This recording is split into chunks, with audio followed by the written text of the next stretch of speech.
welcome once again to our series, our study in the Gospel of John.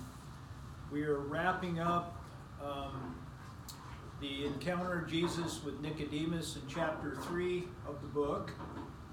And last time we were together,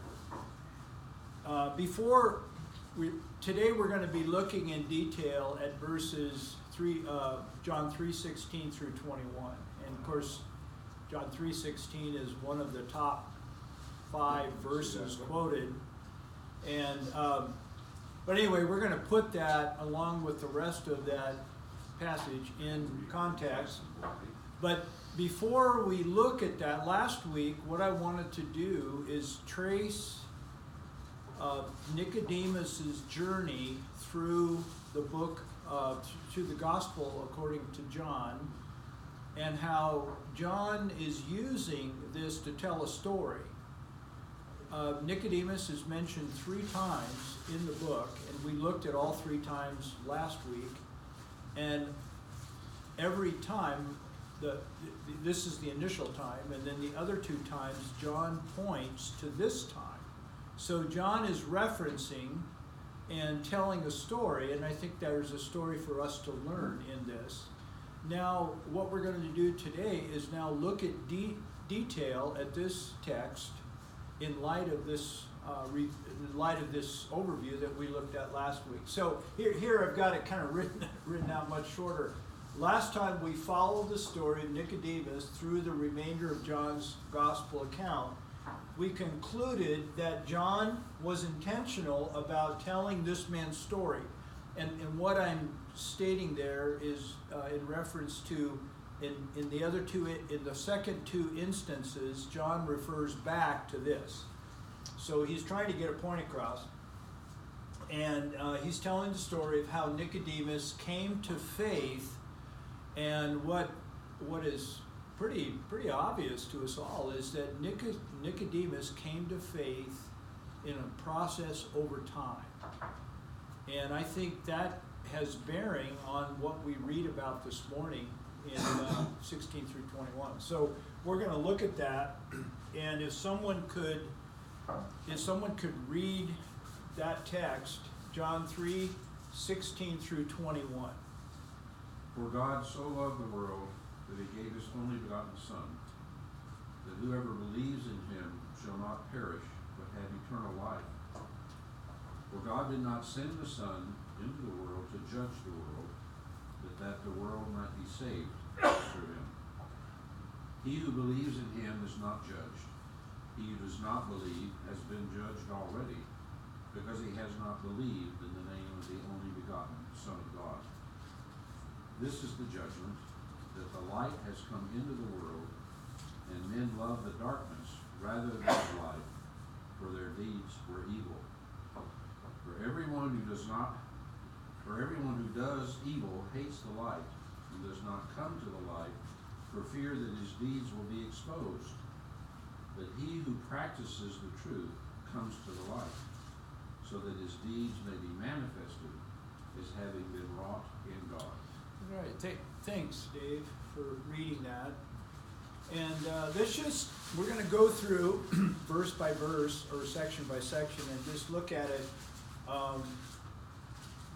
pretty closely here. And there's a lot to look at. So my first opening comment here, in probably all of your Bibles, if you've got a red letter edition, 16 through 21 is a continuance in red letters, Jesus indicating that Jesus is speaking. Well, I'm taking a little different view for what it's worth. I think John stops the story, the interaction in verse 15, and John picks up the pen now in verse 16, and because I see it as a different voice. I don't think Jesus is speaking, but regardless, John is telling a story here that directed to the original readers and of course to us today. So I think now in John's voice here, he writes, for God so loved the world that he gave his only begotten son. So that's how I'm going to be presenting this. So at the end of verse 15, the first century readers, in my opinion, would have been dazzled by how out of the box and even revolutionary this new message of Jesus really is. Now let me explain that.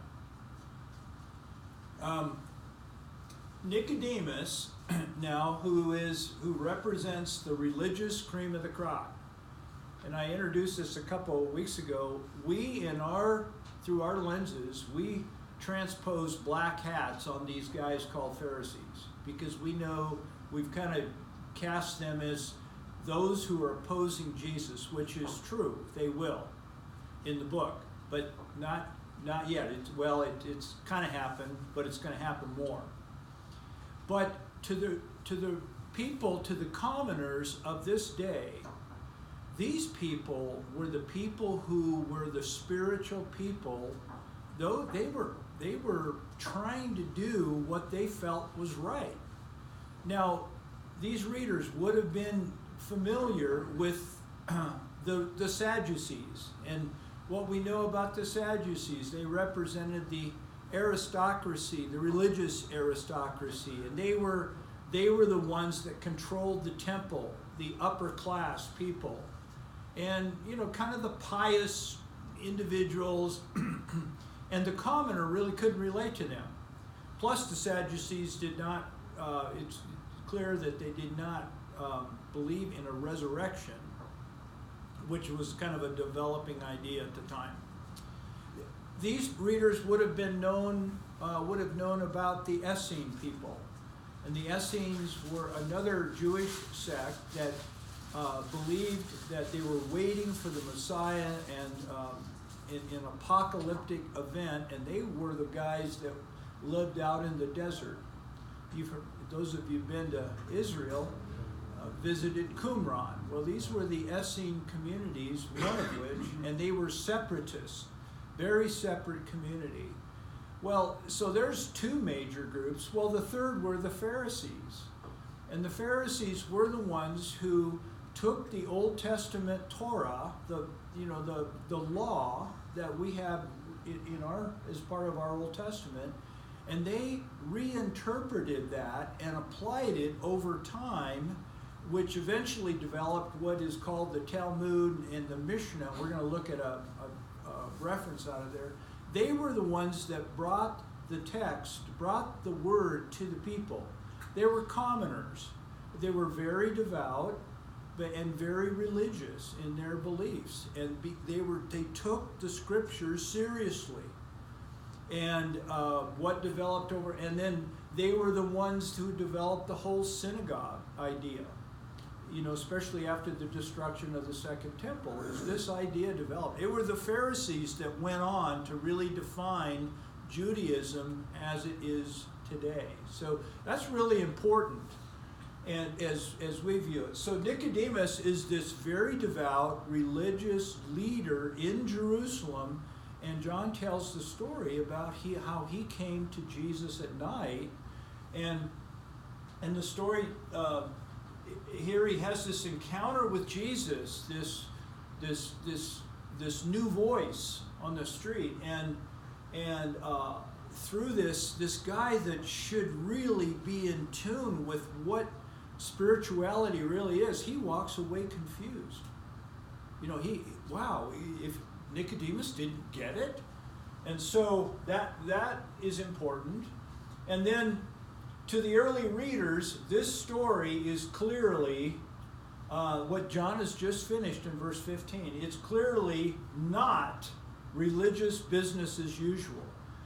They were conditioned that faith in God had to do with practice and the keeping of certain ordinances over time and devoutness and so forth. And this is something new. This is something that even Nicodemus needs. And this, in my opinion, would have drawn the readers into what John is about to say in verses 16 through 21. So they're being drawn in to this story. John continues John writes in verse 16 with a broad introductory statement that is really in alignment with what he's been saying ever since John 1:1. And here's the text, that God so loved the world. This was new. God loved the world, the cosmos, the all that there is, that he so much that he gave his only begotten Son, that whoever believes in him shall not perish, but have eternal life. For God did not send the Son, verse 17, qualifier, God didn't send the Son into the world to judge the world, but that the world might be saved through him. This is vitally important to put this in the context of how they would have heard this. So their current belief system, structure, would have had something like this. And I've got this quote right out of the Mishnah that I looked up. And their belief in the afterlife. We're transposing our lenses of John 3:16. We automatically go heaven, hell. But let's not so fast. It's just, how did they see it? Well, life after death wasn't really well defined. There were a lot of controversy, similar to today, but generally speaking, there was a belief in a resurrection. Thus, the Sadducees had, they didn't accept that. But out of the Mishnah, now this is 200 years later. This is about 100 years after John writes, 110 years. But in the Mishnah, which is what the Mishnah is commentary that is recognized as authoritative on the application of the Torah in the now. The Pharisees were taking these laws that were now several hundred years old or longer, and taking them and applying how to be obedient to God in the now. So they were constantly on the move and redefining. So this is lifting this text right out of their butt. I've been thinking about. Well, the thing that's important, I think, is the now at this point in time is there's no temple. Yeah, there's no temple. It's trash. Jerusalem's trash. They're out in the synagogues scattered around. Yeah. And this, the Sadducee grouping that was connected with the governance of the temple is now kind of disbanding. Yeah, it's really it's really the Pharisees who are going to take Judaism to the next level. Yeah, you can't take the lamb to be slaughtered to the altar anymore. Right. Yeah. There you go. See, these are very important ideas here. So out of this text, there's a quote that says, "All Israel have a portion in the world to come. If you are a son of Abraham, you will have a part in this world to come." And then there's qualifiers, exclusions. And the exclusions are three. Number one, if you don't maintain the resurrection. So evidently to the Pharisees, the Sadducees are out. They're not going to be involved in this resurrection. And a common belief of this time, the idea of hellish torment comes in at this time, but at this time it was primarily viewed as a temporary thing, and then all would be brought into, once all sin is forgiven, all would be brought into this relationship in this heavenly realm. But those who would not be included in the resurrection, if you don't believe in the resurrection, in the resurrection, those who didn't believe that the Torah was the Word of God, and those who were heretic, which is not defined here. So there were three qualifiers of those that would not be involved in this general resurrection. So these people were not in this whole scare mentality of I got to accept my faith or I'm going to go to hell. This was not even on their grid. They believe generally after you die there's a general resurrection and that sins will be forgiven and that all will be made right. I mean, that is very loose, guys. But they did not have the same mentality that you and I have been tutored with today. So they're looking at this verse in this light, and this is the good news, that God so loved the world, outside of Judaism. God so loved the world that he gave his son, and that the purpose of the only begotten Son is to bring life, not judgment. So now we continue on. Here's the text.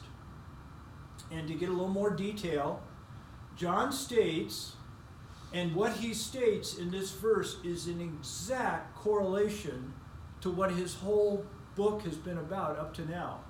Three things: that it states God's motive.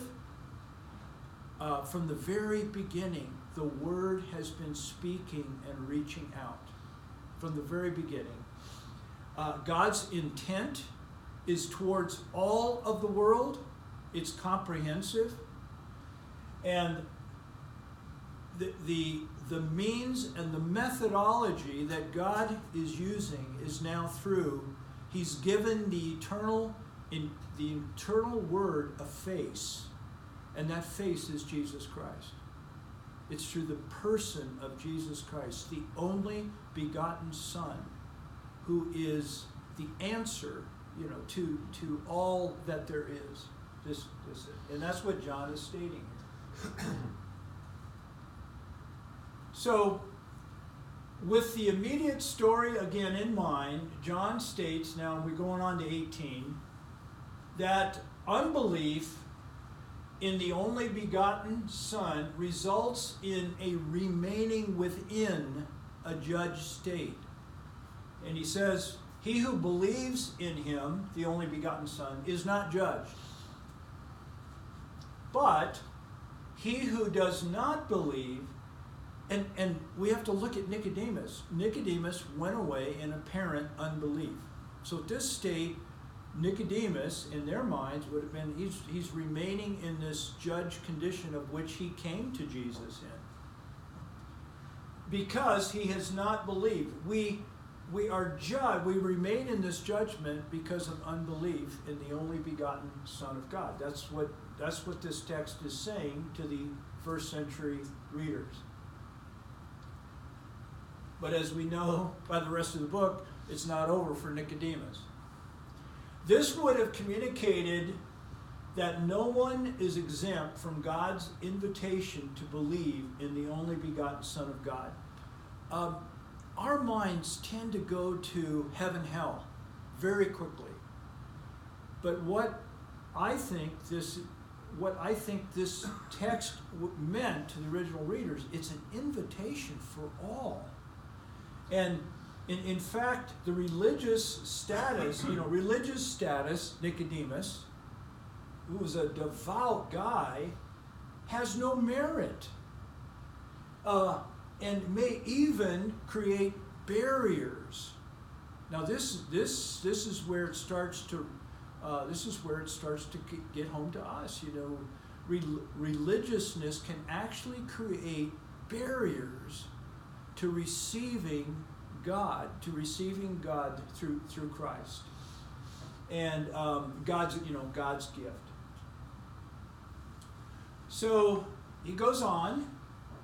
John continues by defining this judgment as a human propensity, there I'm using that word again, common throughout all history to embrace their current state, which is darkness, and over receiving the light. Guys, this goes right back to John's opening words in 1:1. The light and the darkness. John 1. Could somebody read that? 1:4-5.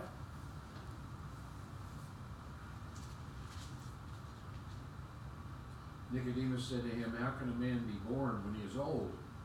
Cannot enter in the second time into his mother's womb and be born, can he? No, one. Oh, I'm sorry. 1, 4, and 5. In him was life, and that life was the light of men. The light shines in the darkness, but the darkness has not either understood or overcome it. Yeah. I used the term embrace it, didn't accept it. But from the very get-go, John introduces light, the light that has come in through the Word, and that humankind has a propensity to reject that light. But then in verse 5 or verse 6, but to as many as received him, the light, to them he gave the right to become children of God. So there's this reception. When you think of light and darkness, guys, what do you think of? What is the analogy here? I mean, it's not overcomplicated. What do you think of? Two extremes. Two extremes, yes. I have that crazy reggae song in me. I can see clearly now the night is gone. I can see all obstacles in my way. Clarity. Exactly, Bill. That is that's so good. Is darkness. If this room were pitch dark, we couldn't see. We'd be bumping around in here, and we couldn't navigate because we couldn't see. Light allows us to see the way. Jesus is the light of the world, allowing all who receive him to see the way, to navigate through life. That is an amazing thing. So, we've looked at this is the judgment. Light has come into the world, and he came from the very beginning. And in John 14, God gave the light a face, and that face is Jesus Christ. Men love the darkness rather than the light, and then there's that, that phrase that our heads go to, for their deeds were evil. And so it's my opinion that the evil deeds here, we're talking at a corporate level, not individual little evil deeds that we do, but evil deeds in my mind is what humans tend to do towards the goodness that is freely offered to us. Human beings, in our current state, we tend to reject what is the goodness that is coming to us. Thus, proverbial, we shoot ourselves in the foot. And I think it's the human condition that we're in, and that's what I think John is talking about here. Thus, brings us right back to our backdrop of our slide, the jungle. What is so true of the jungle is that we, in our human condition, continually reject the light that is coming to show us the way. And I'm talking more broadly than how we would define as salvation, but just how to navigate life and to go through life. That there is, because of the human condition, we continually, as a whole, continually reject that. But there's always some who receive.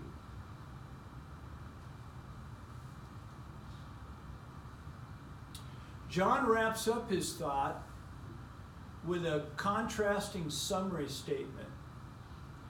And he's going into more detail, and this summary statement that fear is the underlying issue of not coming to the light. Because he says, for everyone who does evil hates the light, does not come to the light, reason, for fear that their deeds will be exposed. There's a fear, a natural fear within all of us, as first depicted in the garden in Genesis chapter 3, of fear. We were afraid, they say. and you know, our lives as a society, as a population, as a being, as a species, is governed by this sense of fear that I can't come out, because if I come out, something drastically is going to happen. They'll find out who I really am. Where are you, Adam? Yeah, I was afraid. So this fear is there, holding us within, and the last thing we want to do is come out of the light, come out into the light. But then there's a contrasting phrase, but he who practices the truth comes to the light. Wow, I've had so much fun thinking about that this week. He that practices the truth comes to the light, so that his deeds may be manifest as having been wrought in God. So what he's saying in finishing up his story, and again, with the story of Nicodemus in mind, this practicing of the truth brings one to more light.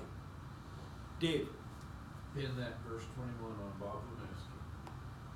Yeah. What do you think? I would say yes, but let's talk about our friends. Practicing the truth. Yeah. He knew that, like I said, he moved from success to significance because he knew that his significance as a believer came in serving other people. And that's the truth. Yeah. That's what God tells us. Love one another. This is the simple phrase of it. It's what Bob did. Yeah. Yeah, that's good. Others have too, but I mean, it just really struck me. Man. Yeah, well, right now Bob is on our mind, Yeah. so, And yeah. on hers, yeah. Are you with No, I'm going to kind of let us dwell here, because I really want us to dive into that practicing the truth next week. But let's go ahead. Can you go back about 3 or 4 slides where it talks about, believes on the name of the Lord, the name.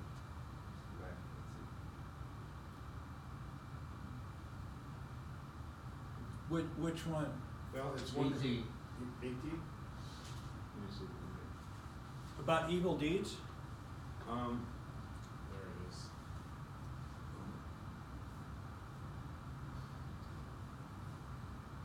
Okay, yes.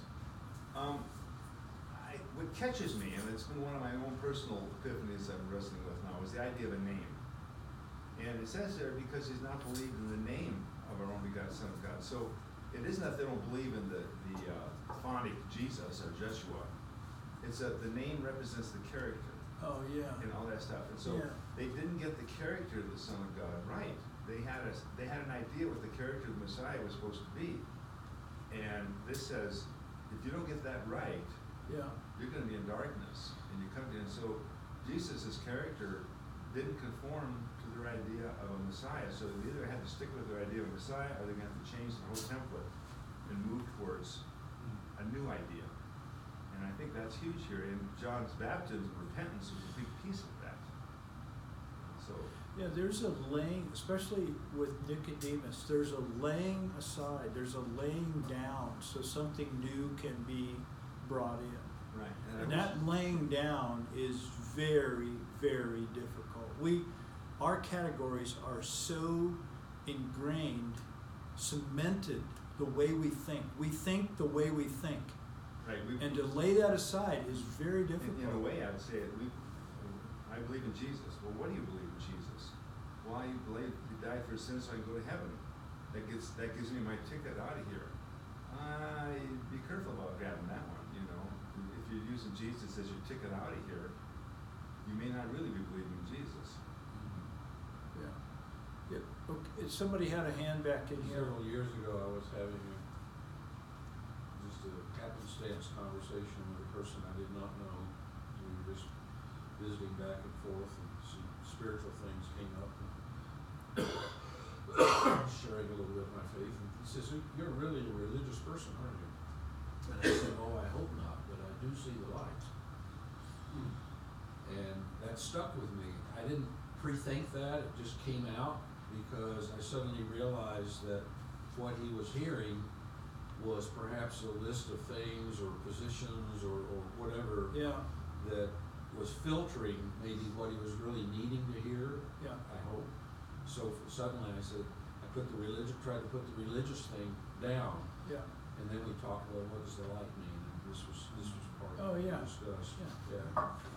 Yeah. Dick, Well, last night, right after the debates, I was really saddened by a commercial, and it Yeah. was by Ronnie Reagan, Yeah.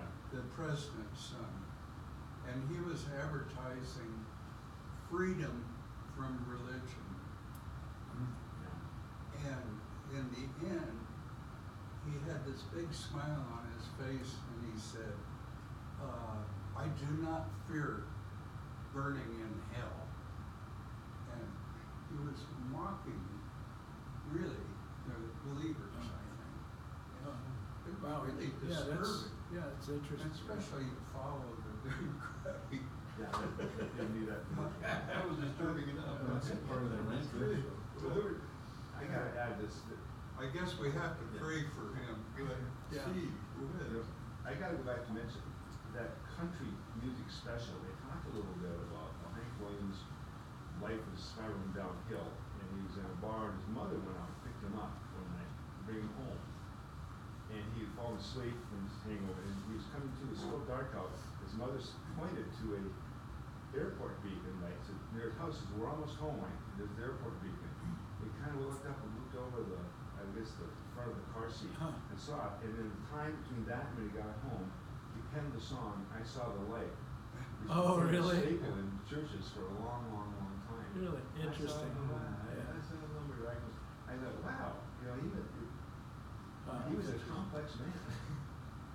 So, again, just to wrap this up, is in relation to what John is writing to the original audience, this would have been really great news. God so loved the world. And of course, in their minds, as they're reading this, is they've just read the story of Nicodemus. Nicodemus came in the dark, he had an interaction, and he left in the dark. But yet it's not over for Nicodemus, as we know for the rest, we know by the remainder of the book. And that's where we'll leave it, that's where we'll leave it today, and then we'll pick up next week. Yes? Just watched a video clip on a ministry that we are involved with a little bit. It's a church in Jerusalem, and they do a lot of mission work all over the world in Jerusalem. It was a story about friendships that, and the pastor there is actually a woman, and she's very, what's the word when you make friends easily and all the rest of that. So she has just a lot of contacts, a lot of friends. The Jewish family, the lady